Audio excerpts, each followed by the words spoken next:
Hello friends, നമസ്കാരം. നമ്മുടെ Kerala T V സീരിയലിലേക്ക് എല്ലാവർക്കും സ്വാഗതം. അങ്ങനെ നമ്മുടെ അഞ്ജുവും അതുപോലെ ശിവനും ഹരിയും അപ്പുവും കുഞ്ഞും അതുപോലെ കണ്ണനും ഇവരെല്ലാവരും ദേവിയെയും ബാലനെയും കാണാത്ത വിഷമത്തിൽ പല വഴിക്ക് ഓടി നടന്ന് പല ആൾക്കാരോടായിട്ട് അന്വേഷിക്കുക അവരെവിടെയാണ് ഉള്ളത്, അല്ലെങ്കിൽ അവരെ എവിടെയെങ്കിലും കണ്ടു കിട്ടിയോ എന്നുള്ള കാര്യം. കൊച്ചാണെങ്കിൽ ദേവിയും ബാലനും ഇല്ലാതെ സമ്മതിക്കത്തുമില്ല, കരച്ചിലോ കരച്ചിൽ. അങ്ങനെ ആകെ വിഷമഘട്ടത്തിൽ ഇങ്ങനെ നിൽക്കുന്ന സമയത്താണ് കുഞ്ഞ് അവർക്ക് വേണ്ടി കരയുന്ന സമയത്ത് അപ്പു കുഞ്ഞിനെ പറഞ്ഞ് സമാധാനിപ്പിക്കുന്നത്. അപ്പോഴേക്കും നമ്മുടെ ഹരി അങ്ങോട്ടേക്ക് വന്നു. ഹരി വന്നിട്ട് ഹരിയും അതുപോലെ തന്നെ കൊച്ചിനെ പറഞ്ഞ് സമാധാനിപ്പിക്കുക. അവർ വരും മോനെ, അവർ വരുമെന്നും പറഞ്ഞുകൊണ്ട്. അപ്പോൾ ഇന്നലെയും വന്നില്ല, ഇന്നും വന്നില്ല, ചെറിയച്ഛൻ്റെ കാറുമായിട്ട് പോയി നമുക്ക് അവരെ വിളിച്ചുകൊണ്ട് വരാം, അങ്ങനെയൊക്കെയാണ് കൊച്ചു പറയുന്നത്. അപ്പോൾ ഇതൊക്കെ കേട്ട് കഴിഞ്ഞപ്പോഴേക്കും അപ്പുവിന് ഭയങ്കര സങ്കടം. അപ്പു ഇങ്ങനെ അതൊക്കെ കേട്ട് സങ്കടപ്പെട്ട് അങ്ങനെ അവിടെ ഇരിക്കുക കേട്ടോ. അങ്ങനെ ഇതെല്ലാം ഞാൻ കാരണമാണെന്നൊരിത് മനസ്സിലുള്ളത് കൊണ്ട് അപ്പു നമ്മുടെ ഹരിയോട് ചോദിച്ചു, എന്നോട് നിനക്ക് ദേഷ്യമാണോ ഹരി, എന്നോട് നിനക്ക് വെറുപ്പാണോ എന്നൊക്കെ. ഞാനിനി അതിനെപ്പറ്റി പറയുകയും നിന്നെ വെറുത്തിട്ടും കാര്യം എന്താണെന്ന് ഹരിയും തിരിച്ചു ചോദിച്ചു. അങ്ങനെ ഇവരിതെല്ലാം പറഞ്ഞ് സംസാരിച്ചുകൊണ്ടിരിക്കുന്ന സമയത്ത് അഞ്ജു ഇവരെല്ലാവരെയും അത്താഴം കഴിക്കാനായിട്ട് അത്താഴം കഴിക്കാനായിട്ട് വിളിച്ചപ്പോഴേക്കും ഇവർക്കെല്ലാവർക്കും വരാനൊരു ബുദ്ധിമുട്ടും കാര്യങ്ങളും. അപ്പോൾ ദേവേച്ചിയും അതുപോലെ തന്നെ ബാലേട്ടനെയും വിചാരിച്ച് നമ്മളിവിടെ പട്ടിണി കിടന്നാൽ അത് അവർക്ക് സഹിക്കില്ലെന്നുള്ള കാര്യമൊക്കെ അഞ്ജു വന്നിട്ട് ഇങ്ങനെ പറയുക. അപ്പോൾ നമ്മൾ ഈ വീട്ടിൽ പട്ടിണി കിടക്കാൻ പാടില്ലെന്നും പറഞ്ഞു. അങ്ങനെ അവരെ എല്ലാവരെയും വിളിച്ചിരുത്തി അത്താഴം കഴിക്കാനായിട്ട് വന്നിരിക്കുന്നു. ഈ സമയത്ത് കണ്ണനും അവിടെ വന്നിരുന്നു.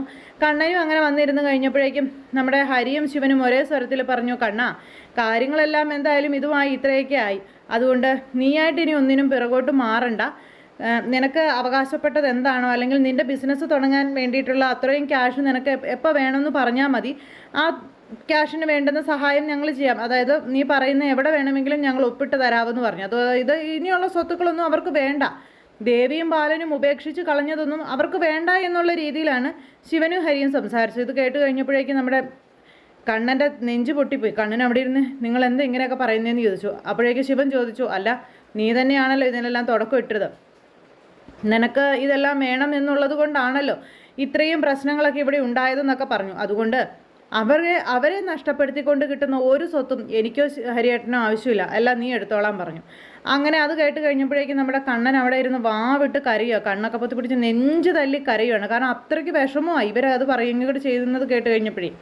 അങ്ങനെ ആ ഒരു സംഭവം അവിടെ ഇങ്ങനെ കഴിഞ്ഞു. ഇത് കഴിഞ്ഞതിന് ശേഷം നമ്മുടെ ശിവൻ ഇങ്ങനെ അവിടെ നിൽക്കുമ്പോൾ ശിവൻ്റെ അടുത്തേക്ക് കണ്ണൻ ചെന്നിട്ട് ശിവനോട് ക്ഷമ ചോദിക്കുക, ഞാൻ പറഞ്ഞു പോയതിനും ചെയ്തു പോയതിനുമൊക്കെ എന്നോട് ക്ഷമിക്കണമെന്നും പറഞ്ഞു.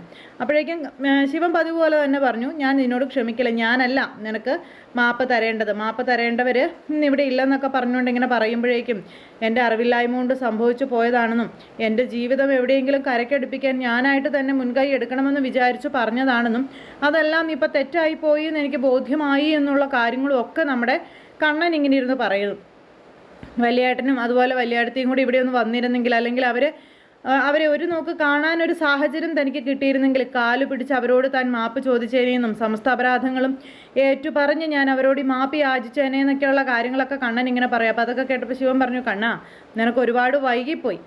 നീ ഇപ്പം പറയുന്ന കാര്യങ്ങൾ അത് കുറച്ച് ദിവസം മുൻപ് പ്രാവർത്തികമാക്കിയിരുന്നെങ്കിൽ ഇന്ന് ഇതുപോലൊരു ദുരന്തത്തിലേക്ക് നമ്മുടെ കുടുംബം വന്ന് ചാടില്ലായിരുന്നു എന്നൊക്കെ പറഞ്ഞു. അങ്ങനെ അവരുടെ ജീവൻ എടുത്തുകൊണ്ടുള്ള പ്രവൃത്തികൾ നീ ചെയ്തതുകൊണ്ടല്ലേ ഇപ്പം ഇതുപോലൊരു ദുരന്തം സംഭവിച്ചതെന്നൊക്കെയുള്ള കാര്യങ്ങളുമായിട്ട് ഇവരിങ്ങനെ സംസാരിച്ചുകൊണ്ടിരിക്കുക.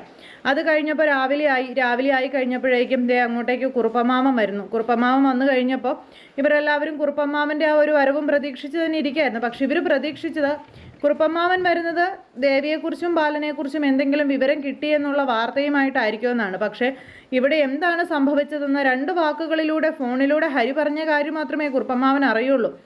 അതിൻ്റെ നിജസ്ഥിതി എന്താണെന്നുള്ളത് കുറുപ്പമാവൻ അറിയില്ല. അതുകൊണ്ട് തന്നെ കുറുപ്പമാവൻ ഇവിടുത്തെ കാര്യങ്ങൾ എന്താണെന്ന് അറിയാനായിട്ട് വന്നതാണ്. അങ്ങനെ കുറുപ്പമാവൻ വന്നു കഴിഞ്ഞപ്പോഴേക്കും ഇവരെല്ലാവരും കുറുപ്പമാവൻ്റെ അരികിലേക്ക് എത്തി അദ്ദേഹത്തിനെ വീടിനകത്തേക്ക് വിളിച്ചുകൊണ്ട് പോയി. അപ്പോൾ അദ്ദേഹമാണെങ്കിൽ എന്താ മക്കളെ ഇവിടെ പറ്റിയത്, ദേവിയും ബാലനും എവിടെ എന്നൊക്കെ ഇങ്ങനെ ചോദിച്ചു. അപ്പോഴേക്കും ഇവരെല്ലാവരും കൂട്ടം കൂടിയിരിക്കുകയല്ലേ, ഇവരെല്ലാവരും ഇങ്ങനെ സംസാരിക്കുകയാണ് കുറുപ്പമാവനോട്. അപ്പോൾ ഈ വീട്ടിൽ കുറച്ച് ദിവസങ്ങൾക്ക് മുമ്പ് ഇതുപോലെയൊക്കെ പ്രശ്നങ്ങൾ ഉണ്ടായിരുന്നെന്നും അതിൻ്റെ പേരിൽ അവർ ഒരുപാട് വേദനിച്ചു എന്നുള്ള കാര്യങ്ങളൊക്കെ പറഞ്ഞു. അതുപോലെ തന്നെ അപ്പു ചെയ്ത പ്രവർത്തികളെക്കുറിച്ചും ഒക്കെ കുറുപ്പമാവനോട് ഇവർ പറഞ്ഞു, വള്ളി പുള്ളി തെറ്റാതെ. ഒന്നും മറച്ചു വയ്ക്കാൻ പോയില്ല, മറച്ചു വെച്ചിട്ട് കാര്യമില്ല. എല്ലാം കുറുപ്പമാവൻ അറിയേണ്ട ആൾ തന്നെ ആയതുകൊണ്ട് കുറുപ്പമാവനോട് കാര്യങ്ങളെല്ലാം ഇവർ പറയുന്നു. അങ്ങനെ കുറുപ്പമാവൻ ഈ കാര്യങ്ങൾ എല്ലാം കേട്ട് കഴിഞ്ഞപ്പോഴേക്കും ശരിക്കും പറഞ്ഞാൽ തകർന്നു പോയിട്ടോ. കുറുപ്പമാവൻ ആ ഒരു സത്യം അപ്പോൾ ഇത് പറഞ്ഞേ പറ്റുമെന്ന് തീരുമാനിച്ചുറപ്പിച്ച് ഇവരോട് പറയാം, നിങ്ങൾക്കെല്ലാവർക്കും തെറ്റിപ്പോയെന്നും പറഞ്ഞ്. നിങ്ങൾ വിചാരിക്കുന്നത് പോലെ ഒരു അമ്മയാകാനുള്ള കഴിവില്ലാത്തത് കൊണ്ടല്ല ദേവി അമ്മയാകാതിരുന്നതെന്നും അവർക്കിടയിലേക്ക് ഒരു കുഞ്ഞ് അവരുടേതായിട്ട് വന്നു കഴിഞ്ഞാൽ നിങ്ങളുടെ ഭാവി തകരും, നിങ്ങളുടെ ജീവിതം തകരും, നിങ്ങളുടെ ഭാവി നശിക്കും എന്നൊക്കെ ഉള്ളതുകൊണ്ട് അവർക്ക് ഒരു കുഞ്ഞു വേണ്ട എന്ന് തീരുമാനിച്ചതാണെന്നും ബാലൻ അത് ദേവിയോട് പറഞ്ഞപ്പോൾ സന്തോഷത്തോടെ മറുത്തൊന്നും പറയാതെ അതെല്ലാം അനുസരിച്ച് ഇന്ന് ഈ നിമിഷം വരെ ബാലൻ്റെ ഉത്തമ ഭാര്യയായി നിങ്ങളുടെ വളർത്തമ്മയായി ഈ കുടുംബത്തിൻ്റെ സർവ്വ ഐശ്വര്യമായി ദേവി ജീവിക്കുകയായിരുന്നു എന്നും പറഞ്ഞു. ഇത് കേട്ട് കഴിഞ്ഞപ്പോഴേക്കും ആ ഭൂമി പിളർന്നങ്ങ് എന്താ പറയുന്നത്, ആ പാതാളത്തിലേക്ക് പോയാൽ മതി എന്നുള്ള ഒരു ഇതിലിങ്ങനെ എല്ലാവരും സ്തംഭിച്ചിങ്ങനെ നിൽക്കുക. അതങ്ങ് കേട്ട് കഴിഞ്ഞപ്പോഴേക്കും ഇവരുടെ നെഞ്ച് പൊട്ടിക്കരയുന്ന ഒരവസ്ഥയിലേക്ക് ഇവരെ കൊണ്ടുവന്നെത്തിക്കുക. കാരണം ഇവർക്ക് അറിയില്ലായിരുന്നു സത്യങ്ങളൊന്നും. എന്തായാലും ഈ സത്യം അറിഞ്ഞതോടുകൂടി കണ്ണനാട്ടെ അതുപോലെ ശിവനാട്ടെ എല്ലാവരും ആവട്ടെ എല്ലാവരും ഇങ്ങനെ പൊട്ടിക്കരയുന്ന സമയത്ത് നമ്മുടെ അപ്പു താൻ ചെയ്ത തെറ്റുകളെല്ലാം ഏറ്റു പറഞ്ഞ് അവിടെ നിന്ന് ഇങ്ങനെ സ്വയം ശപിച്ചുകൊണ്ട് കരയുകയാണ്. വേറൊന്നുമല്ല, നിങ്ങളെ വളർത്താൻ വേണ്ടി നിങ്ങളുടെ ജീവിതം സുരക്ഷിതമാകാൻ വേണ്ടി ഒരമ്മയാകാനുള്ള മോഹം പോലും വെടിഞ്ഞ് അല്ലെങ്കിൽ അത് ത്യജിച്ച് എല്ലാം നഷ്ടപ്പെടുത്തി ഈ കുടുംബത്തിൽ നിങ്ങളുടെ എല്ലാവരുടെയും അമ്മയായി ജീവിച്ച ദേവേടത്തിയെ മനസ്സിലാക്കാതെ അവരുടെ മനസ്സിൻ്റെ നന്മ തിരിച്ചറിയാതെ ഞാൻ എന്തൊക്കെയാണ് പറഞ്ഞതെന്നൊക്കെ ചോദിച്ചുകൊണ്ട് അപ്പു ഭയങ്കര കരച്ചിൽ. അപ്പോൾ എന്തൊക്കെ പറഞ്ഞാലും കരഞ്ഞാലും അതിനൊന്നും ഒരു പരിഹാരമാവില്ല ഇത്. ആ സമയത്ത് നമ്മുടെ കുറുപ്പമാവൻ അപ്പുവിനോട് പറഞ്ഞു, അപ്പുമോളെ ചെയ്തത് കുറച്ച് കടന്ന കൈയായി പോയി എന്ന്. നാളെ ഈ ഒരു വേദന കൊണ്ട് അവരെന്ത് കടുങ്കൈ ചെയ്യുമെന്ന് പറയാൻ പറ്റുമെന്ന് ചോദിച്ചു. നിങ്ങളില്ലാത്തൊരു ജീവിതം ദേവിക്കും ബാലനും ഈ ജന്മം ഉണ്ടാകില്ലെന്നും നിങ്ങളില്ലാത്തൊരു ലോകം അവർക്ക് ചിന്തിക്കാൻ കൂടി കഴിയില്ല. അതുകൊണ്ട് തന്നെ അവർ ജീവിച്ചിരിക്കാൻ പോലും ആഗ്രഹിക്കില്ലെന്നുള്ള കാര്യങ്ങളും പറയാം. അങ്ങനെ കുറുപ്പമാവൻ വന്ന് ദേവിയും ബാലനും മരണത്തിന് കീഴടങ്ങും അല്ലെങ്കിൽ കീഴടങ്ങി എന്നുള്ളൊരു സത്യം വിളിച്ചു പറയുമ്പോഴേക്കും ഇവരെല്ലാവരും കൂടെ അലമുറയിട്ട് കരയുന്നു. കാരണം ഇവരില്ലാത്തൊരു ഭൂമി അവർക്ക് ജീവിതം അവരുടേതായ ജീവിതം ആ ഭൂമിയിൽ അവർക്ക് വേണ്ട എന്ന് തീരുമാനിച്ചു പണ്ടേ ഉറപ്പിച്ചവരാണ് അവരെന്നും നിങ്ങൾ എന്ന് തള്ളിപ്പറഞ്ഞോ അന്ന് ബാലനും ദേവിയും മരിച്ചതാണെന്നും അവരുടെ വെറും ശവം മാത്രമായിരുന്നു ഇത്രയും നാൾ ഇതിൽ നടന്നിരുന്നതെന്നുള്ള രീതിയിലൊക്കെ അമ്മാവൻ ഇങ്ങനെ സംസാരിച്ചു. അപ്പോൾ ഇതൊക്കെ കേട്ട് കഴിഞ്ഞപ്പോഴാണ് അപ്പു ഇങ്ങനെ ഓരോന്ന് പറയുന്നത്. അങ്ങനെ ജീവൻ വെടിഞ്ഞ് നമ്മുടെ ദേവിയും ബാലനും എന്നേക്കുമായി വിട പറഞ്ഞു പോയിരിക്കുന്നു. അത് ഉൾക്കൊള്ളാനും അത് അംഗീകരിക്കാനും ഒരുപാട് ബുദ്ധിമുട്ടുകളും കാര്യങ്ങളും ഒക്കെ കൺമുന്നിൽ വരുന്നുണ്ട്. അപ്പോൾ എല്ലാവരും കാത്തിരുന്ന് കാണണം. ആരും തന്നെ മിസ് ചെയ്ത് കളയരുത്. എല്ലാവർക്കും നല്ലൊരു ദിവസം ആശംസിക്കുകയാണ്.